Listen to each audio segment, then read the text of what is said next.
Hi friends, welcome to our channel. So RC16 shoot అనేది మొదలైపోయింది. So ప్రస్తుతానికి game changer తాలూకు release కోసం ఎదురు చూస్తున్నారు. సో మూడో సాంగ్ అనేది నవంబర్ 28వ తారీఖున మన ముందుకు రాబోతుంది. సో నిన్న జరిగినటువంటి పుష్ప 2 ఈవెంట్ లో తమిళనాడులో ఒక ఈవెంట్ జరిగింది. ఆ ఈవెంట్ లో ఆ ప్రొడ్యూసర్స్ అయినటువంటి మైత్రి మూవీ మేకర్స్ సంబంధించినటువంటి ఒక ప్రొడ్యూసర్ నవీన్ గారు, సో ఆయన ఏం చెప్పారు అని అంటే, యాంకర్స్ ఈ విధంగా అడిగారు, గుడ్ బ్యాడ్ అగ్లీ అప్డేట్ కావాలి, good bad ugly cinema Ajith గారిది. సో ఆ సినిమాని పొంగల్కి తీసుకురావాలనేటువంటి ఆలోచనతో వాళ్ళు ప్రకటించారు. కాకపోతే దానికి సంబంధించినటువంటి షూట్ ఇంకా మిగిలి ఉంది.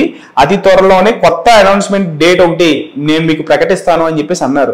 సో కొత్త అనౌన్స్మెంట్ డేట్ ప్రకటిస్తాను అన్నారు అని అంటే ఆబ్వియస్లీ సంక్రాంతికి అయితే గుడ్ బ్యాడ్ అగ్లీ రావట్లేదు. సో తమిళనాడులో సోలో రిలీజ్ గేమ్ చేంజర్ ఉండబోతుంది. దానికి ఎటువంటి పోటీ అయితే తమిళనాడులో కానీ తెలుగు కానీ ఎంటైర్ సౌత్ లో కూడా ఎక్కడ లేదని చెప్పేసి అనుకోవాలి. మొన్నటి వరకు కూడా తమిళనాడులో అజిత్ వస్తున్నారు, అజిత్ స్టార్ హీరో, అతనికి అక్కడ థియేటర్స్ దొరికితే మనకి థియేటర్స్ దొరకవు అని చెప్పేసి ఇట్లాగా అజిత్ వర్సెస్ రామ్ చరణ్ అని కొంతమంది రకరకాలుగా ట్రోల్ కూడా చేశారు. సో ఇప్పుడు good bad ugly post phone అయింది. కొత్త డేట్ అనేది అనౌన్స్మెంట్ చేయనున్నారు మైత్రి మూవీ మేకర్స్ వాళ్ళు. సో తమిళనాడులో చూసుకుంటే అజిత్ సినిమా రావట్లేదు. తమిళనాడులో గేమ్ చేంజర్ సోలోగా దిగబోతుంది సంక్రాంతికి.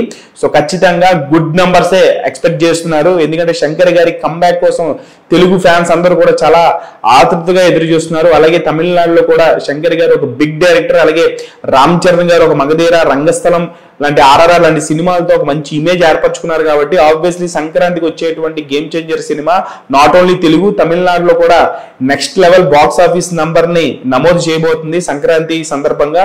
So no any other fight with game changer on Tamil Nadu. So solo release ఖచ్చితంగా గేమ్ చేంజర్ కి తమిళనాడులో మంచి థియేటర్లో రాబడతారు. ఎందుకంటే దిల్ రాజు గారు వారసుడు లాంటి సినిమా వారిసు తమిళ్లో తీసినప్పుడు కూడా ఆయన అప్పటికి అజిత్ గారితో పోటీ ఉన్నా సరే ఆయన మంచి థియేటర్స్ నే ఆక్యుపై చేసుకున్నారు. So game changer solo release కాబట్టి వరల్డ్ మొత్తం హోల్ తమిళనాడు అంతా కూడా నెక్స్ట్ లెవెల్ ఆఫ్ థియేటర్స్ ని ఆక్యుపై చేస్తారు. దాంట్లో ఎటువంటి సందేహం లేదు. సో అటు తెలుగులో కావచ్చు, ఇటు తమిళ్లో కావచ్చు, సంక్రాంతికి యునానిమస్ బ్లాక్ బస్టర్ అవబోతుంది గేమ్ చేంజర్.